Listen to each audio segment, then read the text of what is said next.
In a tense Washington hearing, Jasmine Crockett revealed what Hillary Clinton thought would never come to light: deleted emails, the Benghazi cover-up, and foreign money linked to U.S. decisions. For the first time, power was forced to answer.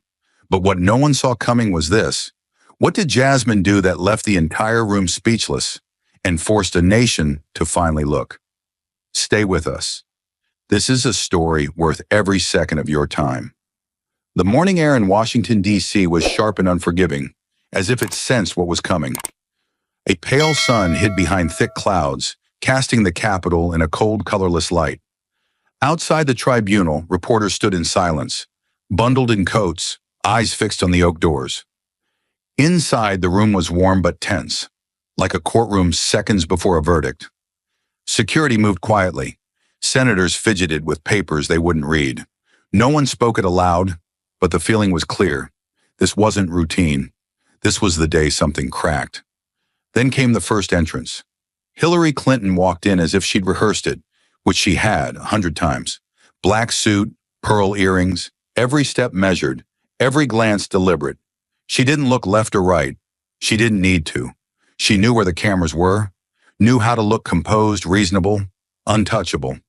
The murmur in the gallery died the moment she passed. She sat with the ease of someone who'd done this before and walked away clean every time. Then the door opened a second time, and the whole room inhaled. Jasmine Crockett stepped in without looking at a single camera.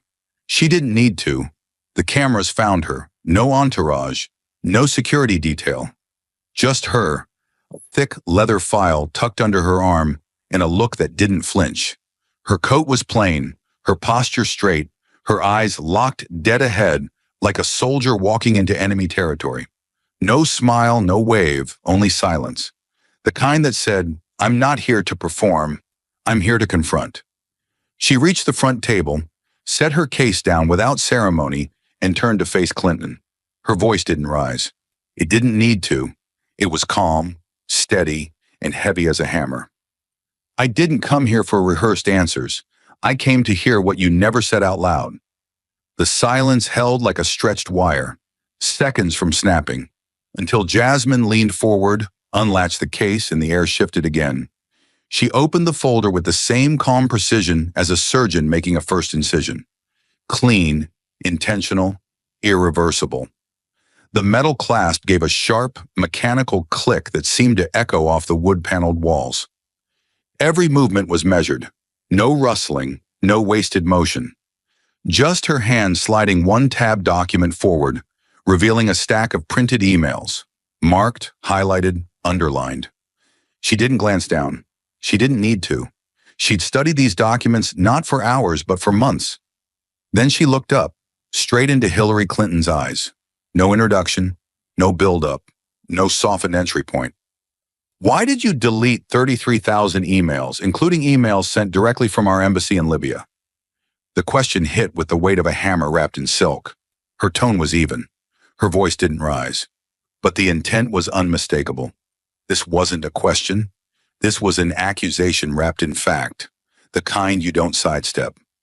A hush fell across the chamber, not the kind of silence born from respect, but from discomfort. The kind where people realize they're watching someone get cornered in real time. Hillary's expression didn't break, but her posture stiffened. Shoulders slightly back, chin lifted just a touch higher than before. A practiced defense. Jasmine let the question hang for just a moment. Then, without waiting for an answer, reached into the folder and pulled the truth into the light. She clicked the remote in her hand. A soft beep, then the screen behind her came alive. Cold, sterile white with black text. The first email filled the frame. A government field report, unclassified but urgent. Subject line, "Increased threat activity, Benghazi." Dated 3 months before the attack. Sent at 3:14 a.m. The language was clear, direct, and unmistakably serious. Unrest growing near the compound, suspicious surveillance, credible threats against U.S. personnel. Jasmine didn't speak. She let the room read it for themselves. No commentary, no spin. Then in the upper right corner of the screen, she pointed to a single line. To Hillary.Clinton@clintonmail.com. That was the crack of the first domino. Not a .gov address, not a protected state-secured inbox. This was routed straight to a personal email server, unsecured, unsanctioned, and far outside government protocol.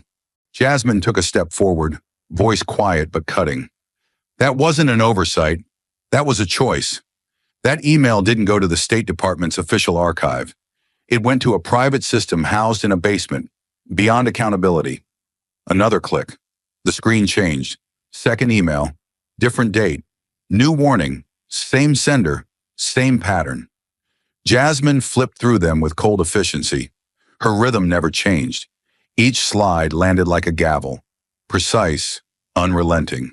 More warnings, more details about militia buildup, more requests for support, and all of them sent to the same private address. No forwarding to official channels. No signs of escalation. Just silence. She didn't embellish. She didn't need to. The emails were doing the talking now. The gallery sat frozen, not from confusion, but from recognition. These weren't theoretical gaps in judgment. These were documented moments when someone in power had access to critical information and chose to hide it behind a wall no one else could see through. Jasmine turned away from the screen and faced the panel. You were warned, Madam Secretary, not once, not vaguely, but clearly and repeatedly. The calls for help came in, and instead of securing them, you sent them into a black hole. Not because of bureaucracy, not because of delay, because they were inconvenient. The silence lingered, thick and expectant, until Hillary finally spoke, her voice calm, polished, and perfectly controlled. It was personal, she said evenly. Yoga routines, notes about my daughter's wedding, things that had nothing to do with government business. The line came without hesitation, delivered with the ease of someone who'd practiced it in the mirror, or in front of attorneys. She didn't stutter. She didn't blink. It was the same explanation she had given in press conferences, interviews, and past hearings. Familiar, safe. And for a moment, it might have worked. A few heads nodded, a few pens scribbled. But Jasmine didn't react, not visibly. She just stood there, eyes locked on Clinton like she was watching a fuse burn down. Then, without raising her voice, Jasmine answered, Yoga doesn't send emails from Ambassador Stevens, and terrorist warnings don't belong in wedding folders. The room shifted, almost physically. The temperature didn't change, but something in the air did. The gallery leaned forward.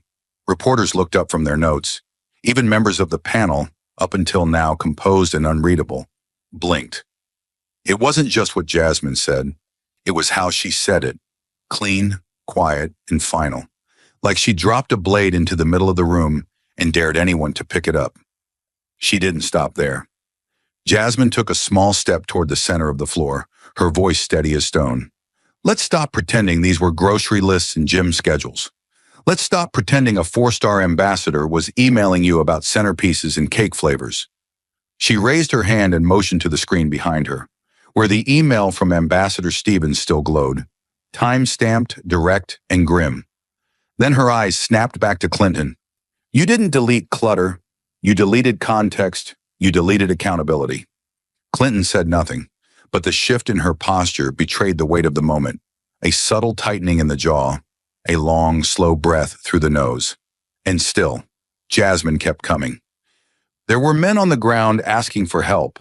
They were sending real-time updates about dangers building around them. And every single time, those messages disappeared into a private inbox, hidden, untraceable, scrubbed clean like they never existed. The screen changed again.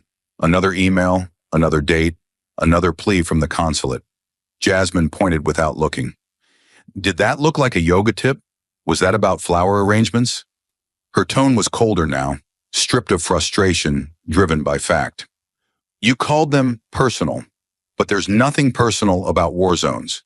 There's nothing personal about 4 Americans dying in a place they never should have been left undefended. The silence was louder than any outburst could have been. No shuffling papers, no whispered side comments. Just stillness. She turned back to the panel, not to Clinton, and spoke plainly. Let's be clear. This wasn't about privacy. This wasn't about wedding invitations. This was about controlling the story, about making sure when the questions came, the evidence was already gone. Then she returned her eyes to Clinton, locked in again. But what you didn't delete, Madam Secretary, what you couldn't delete was who those emails came from and what they said. And now so does everyone else. Jasmine let the weight of her last words linger, then turned toward the screen again. Not to explain, but to expose. She raised the remote again and clicked. The lights dimmed slightly as a new slide appeared. This time, not an email or a memo, but a timeline. The screen went black, and one by one, red digital timestamps lit up across it like warning flares. Jasmine didn't turn to look. Her eyes stayed locked on the room. Her voice was quiet, controlled, but heavy with finality. Let's walk through the night of September 11th, 2012. She pointed to the first entry, 8:31 p.m. The first distress call comes in from the compound in Benghazi. Shots fired, immediate backup requested. Americans are under attack. She paused only a second before clicking again. 9:05 p.m. The attackers return with more firepower. The compound is breached. Reinforcements still have not been deployed. Another click. The third timestamp appeared. 10:47 p.m. Last transmission.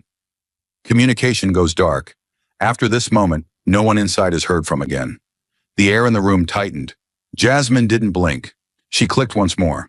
The final timestamp flashed onto the screen, larger than the others, surrounded by a thin red box. 11:15 p.m. The compound is engulfed in flames. No reinforcements arrive. No air support. No extraction team. 4 Americans remain inside. Then Jasmine turned slowly, not to the panel, not to the gallery, but directly to Hillary Clinton.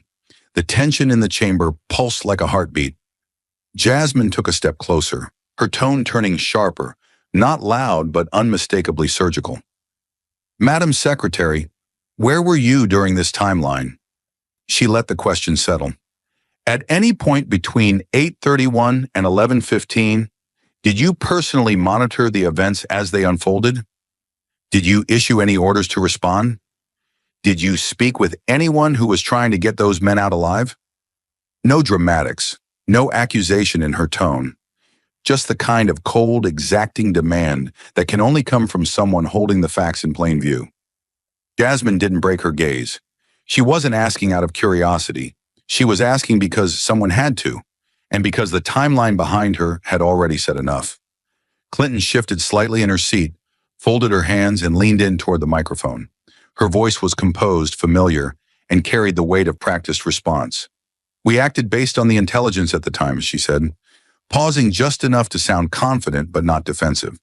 The statement echoed through the chamber like a shield, measured, polished, designed to deflect. A few heads in the gallery nodded, but Jasmine didn't flinch. She stood still for half a second, then clicked the remote in her hand. The screen behind her changed, and the tone in the room shifted instantly. No graphs, no timelines, just plain text on a white background. An email, dated September 11th, 2012, 11:12 p.m. Jasmine didn't speak yet. She let the screen speak first. Line by line, the message revealed itself. 2 of our officers were killed in Benghazi by an al-Qaeda-like group, sent from Hillary Clinton. Addressed to her daughter, Chelsea. Jasmine stepped forward, her voice calm but edged with purpose. This is what you sent that night, less than an hour after the attack ended. She pointed to the screen but didn't take her eyes off Clinton. Not a general report, not speculation, just the truth, clear and specific. You knew it wasn't a protest. You knew it wasn't about a video. The screen split down the middle. On one side, the email to Chelsea. On the other, a quote from Clinton's official public statement the next day. Some have sought to justify this vicious behavior as a response to inflammatory material posted on the internet. Jasmine's tone didn't rise. It dropped, lower, firmer, more direct. You told the public one thing, she said, taking a step closer. You told grieving families something else, but you told your daughter the truth, that it was a planned terrorist attack, that it was al-Qaeda. She let the silence sit. It wasn't empty. It was loaded. You didn't wait for more intelligence. You didn't need time to assess. You knew. And when it came to your own family, you didn't hesitate to tell them exactly what happened. She turned briefly to the panel, Then back to Clinton, her voice steady. The families of the fallen stood in front of flag-draped coffins while you told them a story crafted for the cameras. But Chelsea Clinton got the truth. Immediately, privately. Jasmine's next words landed slow, deliberate. They got a lie. She got clarity. The room held its breath. Clinton's expression remained neutral, but her silence said more than words ever could. Jasmine didn't press forward. She didn't need to. The facts were already on the screen, burning brighter than any spotlight. And the weight of who got the truth and who didn't was now impossible to unsee. Jasmine reached down slowly and retrieved a thick folder marked with a bold black label. Foundation Contributions. Government Entities. The corners were worn, the tabs bristling with color-coded notes. She held it for a moment, not rushing, letting its weight speak for itself. Then she stepped toward the table, clicked the remote, and turned slightly as the screen behind her changed. Gone were the timelines and distress messages. In their place, a clean, stark chart appeared. Simple rows, bold text, and figures that didn't need dramatizing. Across the top, foreign government donations to the Clinton Foundation. One by one, the names populated the screen. Qatar, $1 million. Saudi Arabia, $10 million. Algeria, $500,000. Russia, $2,350,000. There was no music, no dramatic lighting, just raw data glowing under the harsh bulbs of the tribunal chamber. The room was silent, not out of confusion, but out of anticipation. Everyone knew what this part of the hearing was. This was the part people whispered about but never said out loud in front of a camera. These aren't private donors, Jasmine said, voice calm but cutting. These are sovereign governments, some of them with a long history of lobbying the U.S. government, some of them with direct stakes in arms deals, sanctions, and global assets. She stepped aside, making sure the panel had a full view of the chart. Every one of these donations was made to the Clinton Foundation while you were Secretary of State, and every one was followed, sometimes within weeks, by favorable action from the department you led. She didn't accuse. She didn't editorialize. She just laid it out. Click. A second column lit up next to the first. Timeline of U.S. policy approvals. The connections weren't implied. They were arranged in parallel. Jasmine stepped forward again, this time with a pointer in hand. Her tone sharpened. Not louder, just harder, like steel tapping glass. Qatar, she began. Their $1 million donation was processed in February 2012. 2 months later, your department approved a $5.6 billion arms deal, tanks, missiles, and advanced defense systems. The kind of deal that doesn't happen without top-level clearance. She moved to the next row. Algeria, $500,000 while lobbying for sanctions relief tied to human rights abuses. That waiver was quietly signed off in under 30 days. Click. And Russia, she said, her voice slowing, pressing the air tighter. $2.35 million from individuals tied to Uranium One, a company seeking control over U.S. uranium production. That deal was reviewed by multiple agencies, yes, but it couldn't move forward without State Department approval. And it did, under your watch. She paused here, not for drama, but to let the weight of the alignment settle over the room. The panel leaned in. The gallery didn't blink. It wasn't speculation anymore. It was numbers, dates, decisions. Jasmine turned back to the audience. Now, to be clear, there's no direct email here saying, you pay, you get the deal. That's not how this works. That's not how power operates at this level. She gestured to the screen behind her. But when foreign governments donate millions of dollars to a foundation tied to a sitting Secretary of State, and then receive favorable outcomes within weeks or months, that's not coincidence. That's influence. She turned back to Clinton now, her voice lowering, steadier, heavier. You didn't recuse yourself from these decisions. You didn't disclose these donations in real time. You didn't even separate foundation leadership from your inner circle. Her words moved slowly now, deliberate. These weren't accidents. These were choices. She stepped closer to the center of the room, holding the folder in one hand, palm resting gently on its spine. If a mid-level official did this, If their names showed up next to foreign money and signed deals, they'd be indicted. If a soldier accepted even a fraction of this kind of outside funding, they'd be court-martialed. She looked up again at the names on the screen. But when it's tied to you, it's rebranded. It's called diplomacy, charity, public service. The panel remained silent. No one shifted. Jasmine took one final step, not toward the screen, but directly toward Hillary Clinton. Her voice was quiet now, too quiet to sound angry, but too clear to be ignored. Is there anyone else in this government, anyone at all, whose name shows up beside both foreign donations and high-stakes policy decisions? Or is it just yours? But for all the numbers, emails, and timelines, Jasmine knew the most damning evidence wasn't on a screen. It was sealed in an envelope, waiting to be opened. Jasmine reached into her case and pulled out a single yellow envelope. It wasn't thick, didn't bulge with files or records. It was simple, plain, unassuming. But across the front, in bold black letters, was one handwritten word: whistleblower. She placed it gently on the table in front of her, like she was setting down a verdict rather than a document. Her fingers lingered on the edge for a second. Not for hesitation, but to let the room catch up. The gallery had leaned in. The panel had gone still. Hillary Clinton remained stone-faced, but her eyes flicked downward, just once. Jasmine didn't speak yet. She waited, because sometimes silence carries more pressure than sound. Then she looked up and said calmly, clearly, this envelope did not come from a leak. It was not subpoenaed. It wasn't passed through media channels or found in a data dump. Her hand tapped the corner of the envelope twice, soft, deliberate. This came directly to my office. It was submitted voluntarily under oath by someone who worked inside your senior communications team, Madam Secretary, someone who sat in the room when the narrative was being shaped. Her voice didn't rise, but it thickened, anchored by gravity, and who could no longer live with what they saw. She slid the envelope forward, cracking the seal with one clean motion.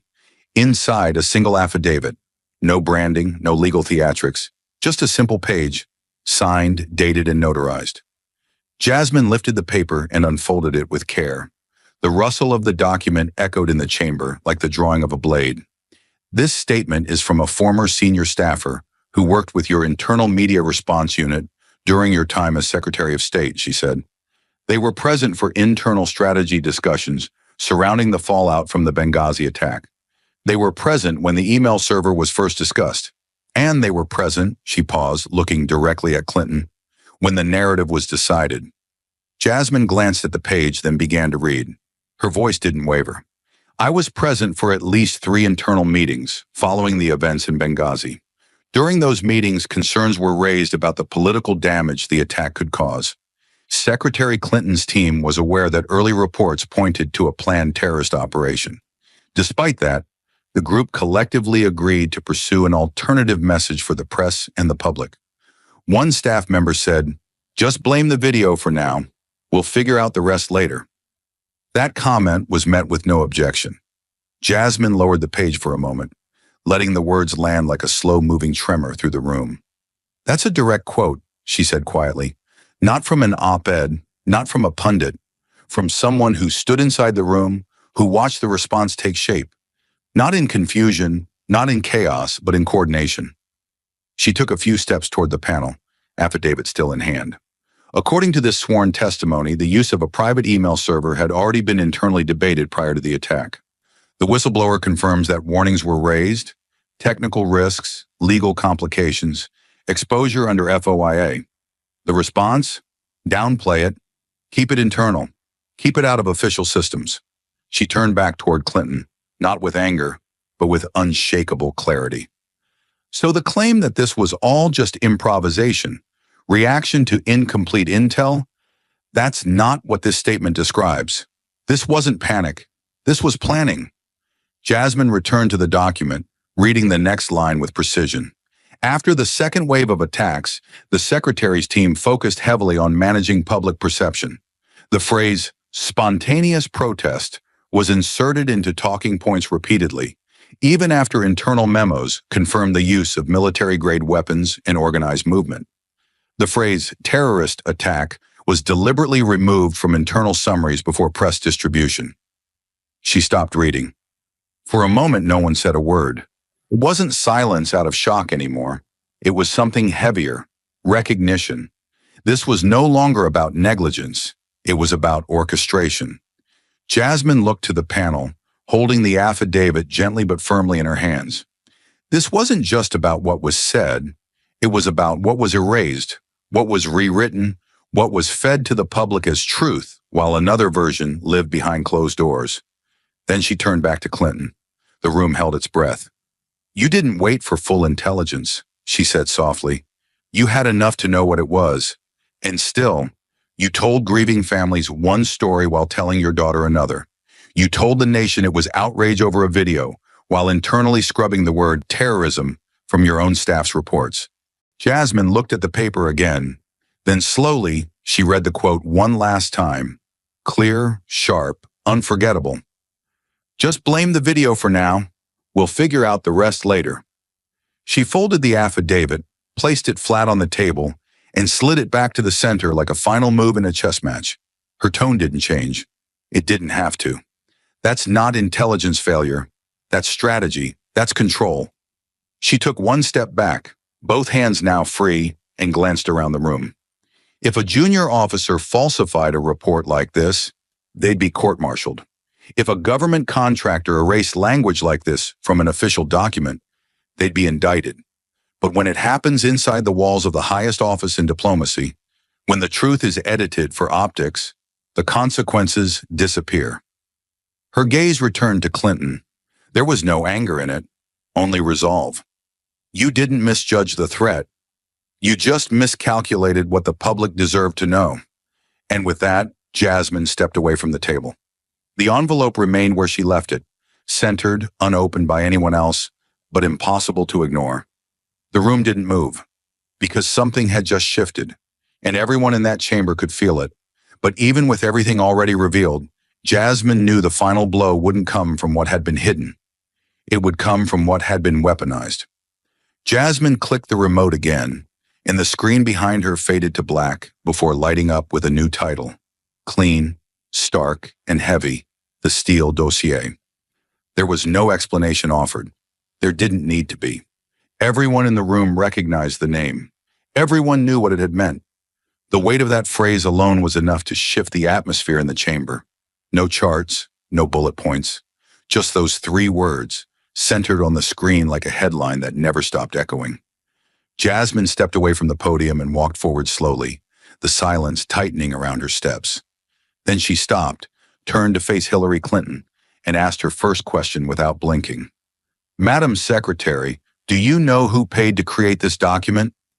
The question wasn't rhetorical. It was exact, loaded with intent. Jasmine didn't raise her voice. She didn't need to.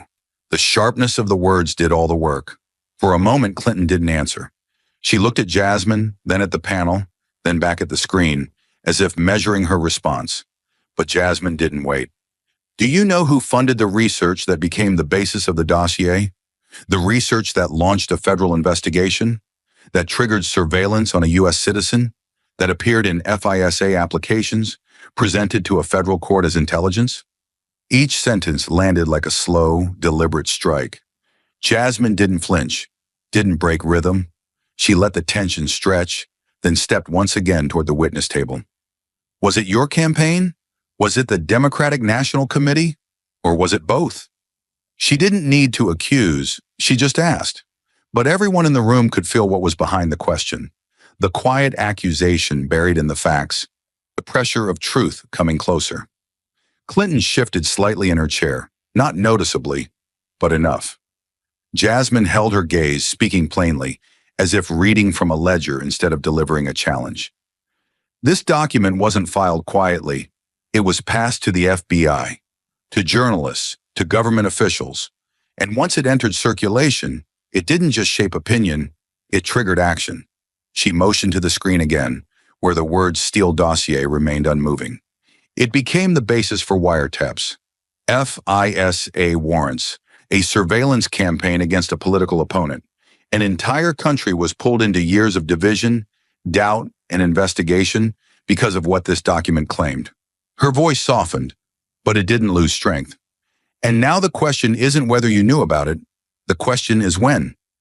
Clinton sat still for a moment before leaning slightly into the microphone, her voice calm but distant, as if rehearsed for just this moment. "I didn't know until the media reported on it," she said. The words fell into the room with a practiced smoothness, like she'd delivered that line 100 times before. Not defensive, not emotional, just flat, a denial dressed in plausible distance. The gallery remained quiet, but the silence wasn't agreement. It was restraint. Jasmine stood completely still, eyes locked on Clinton. She didn't challenge the statement, not yet. Instead, she reached down slowly and pulled a single document from her folder. It was stapled, 5 pages thick, and clipped with red tabs on the margins. She walked toward the evidence table and placed it down with a crisp, intentional motion, like sliding a final puzzle piece into place. Then she spoke, voice low but clear. "This is a breakdown of payments from your 2016 campaign and the Democratic National Committee, funneled through a law firm, then paid to Fusion GPS." She clicked the remote. The screen behind her lit up with a side-by-side display. On the left, official FEC filings. On the right, payment receipts and internal memos. Jasmine stepped to the side, letting the screen take center stage. $5.6 million in legal fees, recorded as general counsel expenses, she said. But these weren't just legal bills. A substantial portion of that money was used to fund opposition research through a third party. She pointed to a highlighted line. Fusion GPS, the firm that hired Christopher Steele, the man who compiled the now infamous dossier. Jasmine didn't raise her voice. She didn't need to. The evidence did the shouting for her. She turned slowly to face Clinton again. Her tone hardened, not in anger, but in precision. "You're telling this panel that your campaign approved millions of dollars in spending for research, but you had no idea what it produced?" She paused just long enough to let the disbelief settle into the panel's expressions. "You're telling us that a document passed through journalists, federal agents, and courts, one that sparked wiretaps and investigations, was funded through your own political operation, but you learned about it with the rest of the public from a newspaper?" The air grew heavier. Clinton's lips parted slightly as if readying a response, but Jasmine was already moving. She clicked the remote again. The screen changed, now showing a headline from 2017. Clinton campaign, DNC helped fund Trump dossier. Below it, direct quotes from campaign officials and billing records showing when the payments were authorized. Jasmine stepped forward, her voice slower now, every word deliberate. This wasn't an accident, it was a plan. She let that hang, then delivered the next line like a knife being set down on steel. "You paid for opposition research, turned it into intelligence, and passed it to the FBI. Data that wasn't verified, sources that weren't confirmed, but still you pushed it forward as if it were fact." She paced just a few feet, then stopped. "Do you consider that standard campaign strategy? Is that what political playbooks look like now? Opponent research so unverified it can't be published, but polished just enough to hand to federal agents?" Her tone cut through the room like a scalpel through cloth. Because if a civilian did that, if a private citizen gave false information to the FBI, we all know what would happen. They'd face charges. They'd be investigated. Their lives would collapse. She stepped closer to the panel now, pointing briefly to the financial trail still displayed behind her. But in this case, the person who benefited most from the investigation also signed the checks that helped create it. She turned to Clinton again, not with fire, but with unshakable control. "You said you didn't know, but ignorance is not a shield when the money flows from your campaign, through your lawyers, and straight into the hands of the firm responsible for setting off a national firestorm." The room was still. Even the most seasoned panelists seemed to shift slightly, uncomfortable under the weight of what was now undeniable. Jasmine let the pause breathe. Then she walked slowly back to the evidence table and placed a second document beside the first. This one was marked Fusion GPS Invoice Summary, DNC/Clinton 2016. Her voice was softer now, but only in volume, not in force. "You didn't stumble into the dossier. You funded it. Your campaign paid for it. Your party enabled it. And when the damage came, you stood behind the chaos and said, I didn't know. She looked back at the panel, not for validation, but for gravity. There is a difference between being unaware and being untouchable. And this isn't the first time we've seen where those lines have blurred. She took one last step forward. No papers in her hands now. Nothing between her and the truth but the air. So I'll ask again. Do you still claim you didn't know who paid for the Steele dossier? That you had no knowledge, no approval, no awareness at all? She stopped speaking, because this time, the silence would answer for her. But Jasmine knew numbers, timelines, and strategies meant nothing without faces, without names, and it was time Hillary Clinton heard them out loud. She reached into the folder again, but this time there were no charts, no graphs, no documents with technical labels. Just a single sheet of white paper held tightly between her fingers. Jasmine stepped forward slowly, her voice quiet, not weakened, but stripped down to its rawest form. She didn't raise the page for the screen. She didn't need a projector for what came next. She looked straight ahead, and with each name, her voice grew heavier. Ambassador Keene. A pause, one heartbeat. Sergeant Blaine. Another. Officer Monroe. Then the last. Agent Diaz. The room was still. No papers rustled, no phones clicked. These weren't lines in a document. They were lives. Jasmine looked down at the page, then back up toward Clinton. Her tone didn't shift. It was calm, and that made it hit even harder. They wrote emails asking for help. You didn't respond. She took one small step forward. They reported surveillance, hostile crowds, suspicious vehicles. You didn't increase security. Another step.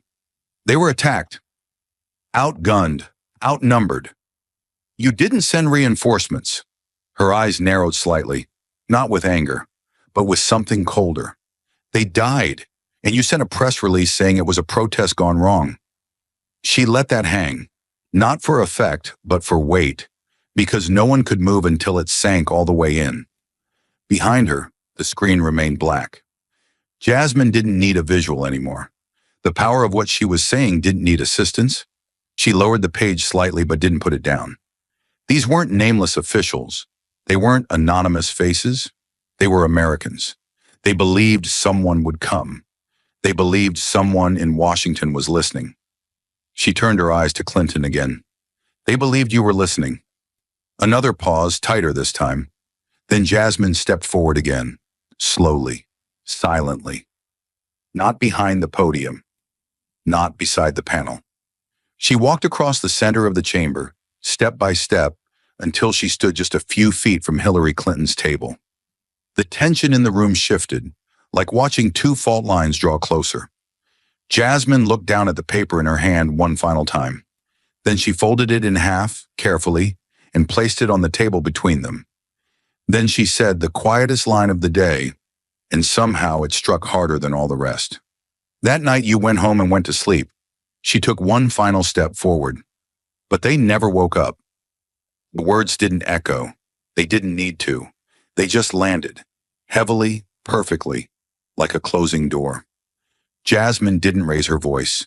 She didn't need to, because in that moment, truth wasn't something that needed to be shouted. It just needed to be heard. Jasmine stood still for a long second after placing the names of the dead on the table. Then she turned, slowly, deliberately, and faced the tribunal. She didn't raise her voice. She didn't need to. The silence that followed her last words had hollowed out the room, and now every ear leaned in. Not from curiosity, but gravity. Jasmine looked at each member of the panel, one by one, her voice calm but heavy with something deeper than outrage, something more dangerous, clarity. I want to remind this council what justice has looked like for ordinary Americans, she began. Her tone was even, but it carried the kind of stillness that comes before a storm. She reached for a single sheet of paper and held it in her left hand, one case summary printed on government letterhead. There was a Navy sailor named Christian Saucier, 22 years old. He took 6 photographs inside a nuclear submarine. He didn't leak them. He didn't sell them. He kept them for personal memory. 6 images, none shared. And for that, he was sentenced to 1 year in federal prison and lost his career his clearance, and his future. She didn't look at the page again. She didn't have to. It was the law, she said softly, and it was enforced. She moved to the next page. Then there was Reality Winner, a low-level NSA contractor. She printed a single classified document. One. She sent it to the media. She didn't erase records. She didn't funnel money. She didn't invent narratives. One file, and she got 5 years and 3 months in federal prison. Jasmine turned her head slightly toward Clinton, but didn't address her directly. She broke the law, and she was punished. Now she stepped forward, not dramatically, but with the firm cadence of someone walking towards something she could no longer ignore. But here, she said, motioning to the witness table, we have a former Secretary of State who used a private server to conduct government business, who deleted 33,000 emails under subpoena, who accepted millions in donations from foreign governments through a foundation she controlled, who changed the public story about a terrorist attack for political protection. Breath. And yet, she walks free. Jasmine didn't blink. Her voice didn't rise. But each word hit like a hammer to glass. There are no mugshots, no handcuffs, no prison sentences, just memoir deals, paid speeches, and silence. She turned to the panel now, eyes locked on them, voice growing colder, sharper. If the law only applies to the powerless, then it is not law. It's theater. It's camouflage for privilege. A hush fell across the chamber. But this wasn't the hush of confusion or debate. This was the kind that settles over a room when people realize they've already seen the truth, and now it's too late to look away. Jasmine took another step toward the center. No notes now, no papers, just her voice filling the room like a rising tide. Because what this hearing has shown, what every citizen watching can now see, isn't just a failure of ethics. It's the failure of a system that punishes the weak and protects the powerful. A sailor goes to prison for photos. A contractor disappears for a single document. But a Secretary of State deletes thousands, rewrites reality, and walks away without a scratch. She paused, letting her words sink into the silence. And we wonder why trust is broken. Jasmine let that hang. Then her voice dropped. Lower, more direct. You once asked a question, Madam Secretary. In the middle of a hearing, surrounded by cameras and committee members, you looked around and said, "What difference at this point does it make?" The room froze. Everyone remembered the quote. Everyone had heard it, but no one had ever answered it until now. Jasmine walked back toward the table where she had placed the names. Her fingers hovered above the folded paper. She didn't lift it. She just looked at it. And then she answered. It makes every difference. Her voice was quiet, but every word was carved in steel. To the families of Ambassador Keene, Sergeant Blaine, Officer Monroe, and Agent Diaz, who watched flag-draped coffins come home while you spun press releases, it makes every difference. To the men and women who follow protocol every day, knowing one mistake could destroy their lives, it makes every difference. To every parent who teaches their child that the rules apply to everyone, it makes every difference. Now she turned one final time, eyes steady, voice calm. To every American who believed that truth mattered more than title, that service came before self, that the law was blind and not just selective, it makes every difference in the world. A long pause followed, then quietly, finally, that's my answer to your question. Jasmine took one step back and let her arms rest at her sides. The panel didn't move. Clinton didn't speak. The gallery sat still, caught somewhere between shock and revelation. The final words didn't need volume. They had weight, because Jasmine wasn't just delivering an argument anymore. She was delivering the echo of accountability, and no one in the room could look away. Jasmine stood still, her arms relaxed at her sides, her eyes level. No defiance, no exhaustion, just the weight of truth finally set down after being carried too long. She had said all she came to say, no more, no less. The room was silent, but it wasn't a peaceful quiet. It was the kind that follows a shattering. No one moved. Not the panel, not the gallery, not the press lined along the walls. Even the air felt like it had stopped breathing. The head of the room, the chairman of the tribunal, sat frozen for a moment. his fingers interlaced in front of him, eyes lowered to the surface of the desk. For the first time in hours, he looked like he didn't know what to do next. Then, with slow deliberation, he uncrossed his hands, reached for the small wooden gavel resting on a block of brass, and leaned into the microphone. His voice was softer than expected, but perfectly clear. This panel will recess for deliberation. A decision regarding procedural and prosecutorial recommendation will be rendered within 72 hours. Then the gavel came down. One sharp knock. No drama, no posturing, just finality. Jasmine gave a small, precise nod and stepped away from the center of the floor. She didn't look toward Clinton. She didn't need to. Her job was done. She returned to her seat slowly, without breaking posture, her gaze ahead, her expression unreadable. She wasn't here to watch the aftermath. She was here to make sure it couldn't be avoided. Clinton remained seated behind the witness desk, perfectly still, hands folded tightly, eyes cast downward. Not at a document, not at the panel, but somewhere in the middle distance. There was no anger in her expression, no panic, just something far quieter, heavier. The kind of silence that comes when a defense has run out of layers. The gallery, packed with press, families, and officials, did not erupt into conversation. There were no whispers, no rustling coats, or scraping chairs. Instead, there was only stillness. The kind of stillness that arrives when everyone knows they've just witnessed something they weren't supposed to. Something too real to turn away from. The tribunal members stood slowly, each one moving with the cautious gravity of people carrying more than files now. Their faces revealed nothing, but their silence said enough. One by one, they stepped through the wooden doors behind the bench, disappearing into the deliberation chamber, the doors closing behind them with a dull, final click. Reporters didn't rush to file stories. They sat at their laptops, fingers still, waiting, processing. A few looked toward Jasmine, not approached. Not yet, because this wasn't the kind of moment that called for a soundbite. This was the kind of moment that demanded silence. Jasmine exhaled once, deeply, the first full breath she'd taken in what felt like hours. But it wasn't relief. It was release.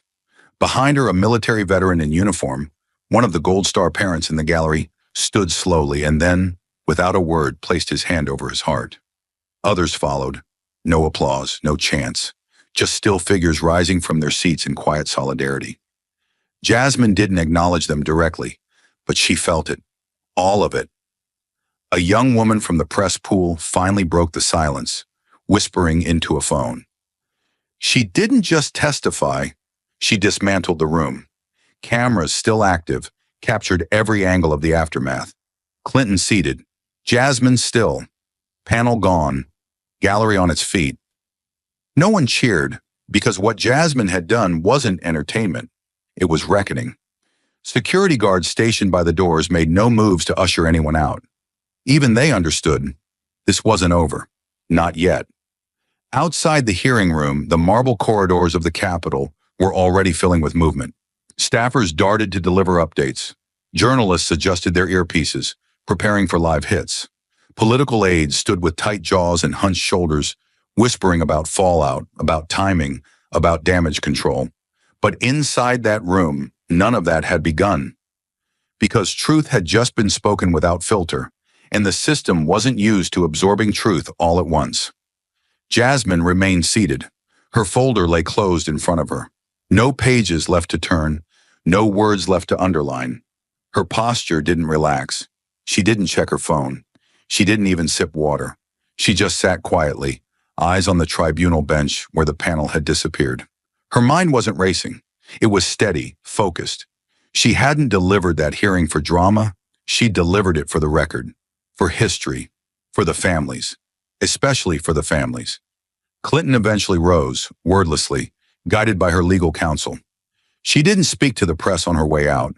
She didn't wave. She didn't look back. Cameras followed her retreat, but no one ran after her.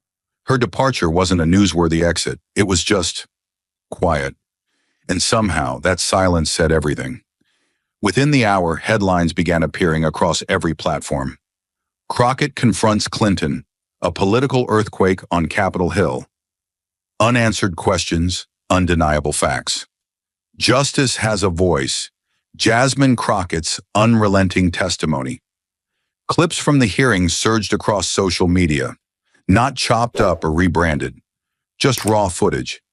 Jasmine's voice clear and measured, delivering questions the nation had waited years to hear. The timeline, the names, the dossier, the donations, the quote, "That night you went home and slept. They never woke up." It echoed across millions of screens. By evening, panel members were sequestered, reviewing every file. Legal experts were already analyzing paths forward: perjury risk, obstruction potential, ethics violations, campaign finance fraud. The wheels, long frozen, had started to turn again, slowly but visibly. And Jasmine? She didn't go on television that night. She didn't sit for interviews. Instead, she returned to her office, tucked into a quiet corner of the Capitol complex. She hung the folded list of names, Keene, Blaine, Monroe, Diaz, on the wall behind her desk.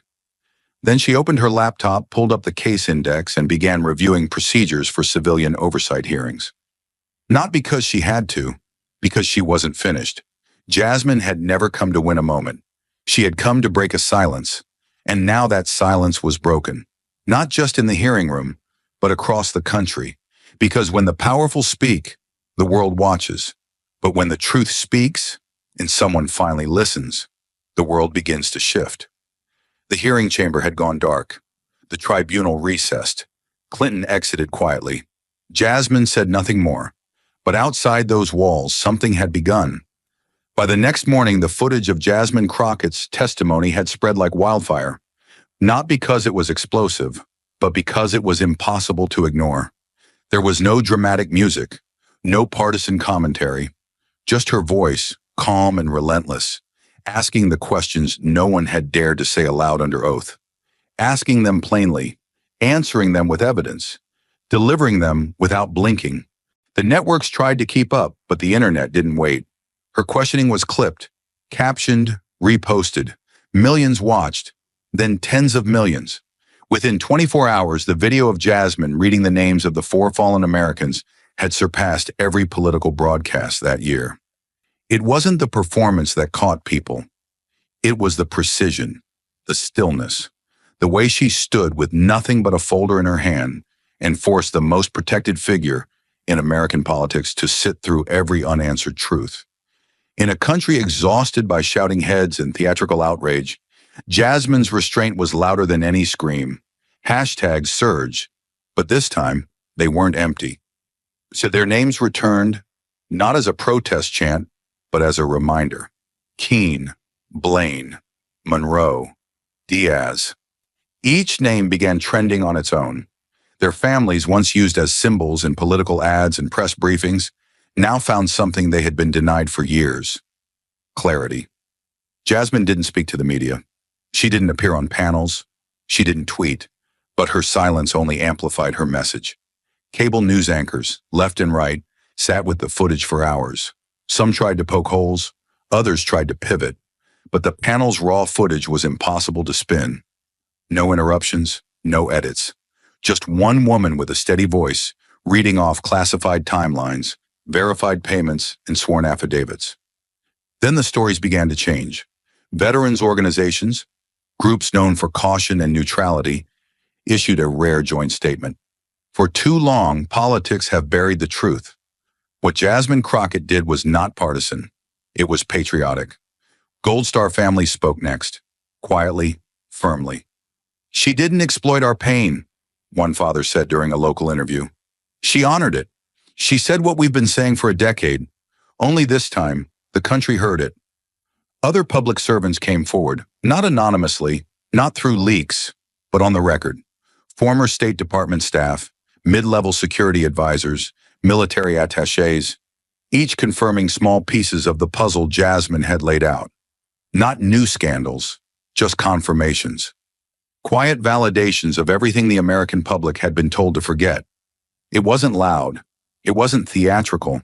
It was something far more dangerous to those in power. It was credible. 3 days after the hearing, the tribunal issued its decision. The ruling was unanimous.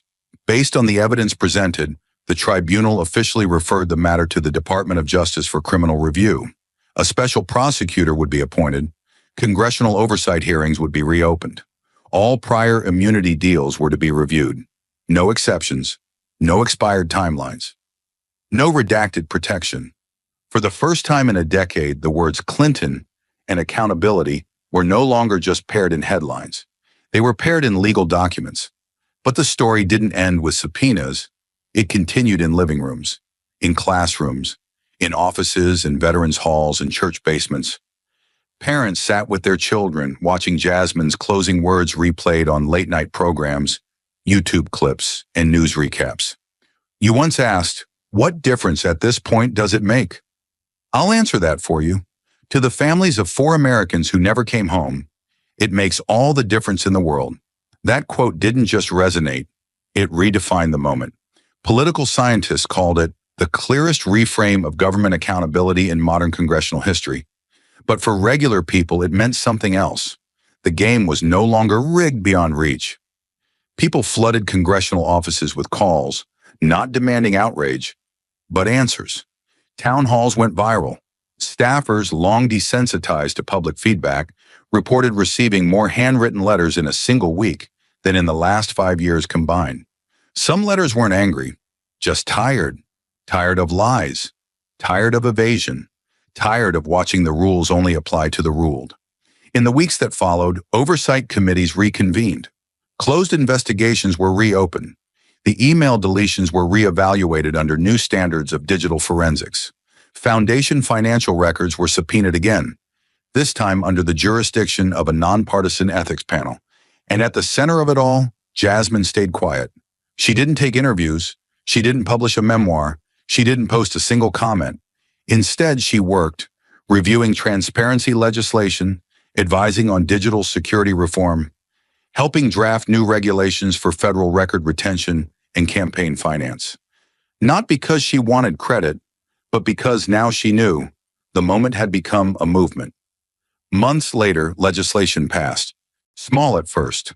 A bipartisan bill enforcing stricter data separation between private and government email systems. Then a larger one, closing foreign donation loopholes tied to political foundations and family-run charities. Finally, a third, the Crockett Clause, named not by her, but by the people. It required any high-level official under active investigation to disclose relevant legal conflicts before accepting any private contracts, book deals, or speaking fees. It didn't undo what had happened, but it made sure the playbook couldn't be repeated. And through it all, Jasmine remained where she had always been, in her modest corner office in D.C., the same paper of 4 names framed above her desk. No plaque, no spotlights, just the names. Because for her, the mission wasn't headlines. It was history. History reclaimed, history made right. And the public, so often kept in the dark, had awakened not with pitchforks, but with questions. The kind Jasmine had taught them to ask out loud. And this time, the system had to answer. The sky over Arlington National Cemetery was the kind of pale gray that made you lower your voice without realizing it. There was no rain, but the clouds hung low, heavy with memory. Rows of chairs had been arranged in front of a new marble monument. Clean, curved, dignified. No frills, no politics. Just 4 names carved into stone, each one etched deep, each one now permanent. Ambassador Thomas Keane, Sergeant Kyle Blaine, Officer Danielle Monroe, Agent Lucas Diaz. They had never stood on a debate stage. They hadn't gone viral. They weren't the face of a movement. But today, for the first time since they were taken, their names weren't buried in footnotes, lost in talking points, or trapped behind government redactions. Today, they stood on their own. In the back row, away from the cameras, Jasmine Crockett stood silently, her hands clasped in front of her, head bowed. She wasn't here for attention. She wasn't even listed as an invited speaker. She had asked that her name not appear in the program. She didn't want the moment to be about her. She just wanted to be present.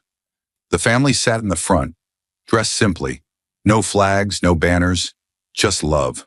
Raw, unwavering, and long overdue. A bugler played a single, haunting note. It was followed by a brief speech from the Secretary of Defense. Measured, somber, but sincere. Then a mother stepped forward. She didn't read from a paper. She didn't cry.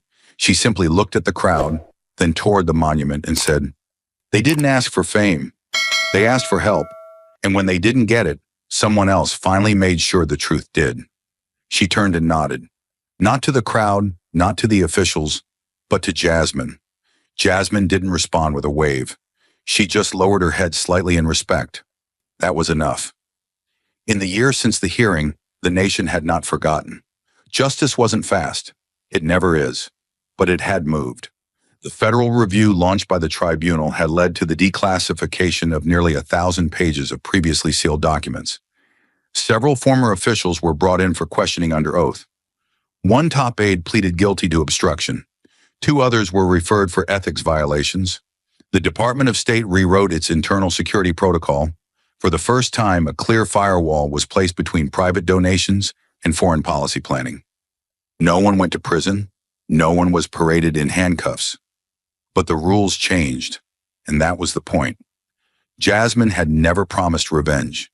She had promised accountability. And what followed wasn't retribution, it was reform.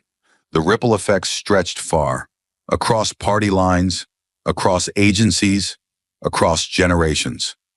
Civics teachers began using excerpts from her testimony in classrooms, showing students what it meant to question power without turning it into performance.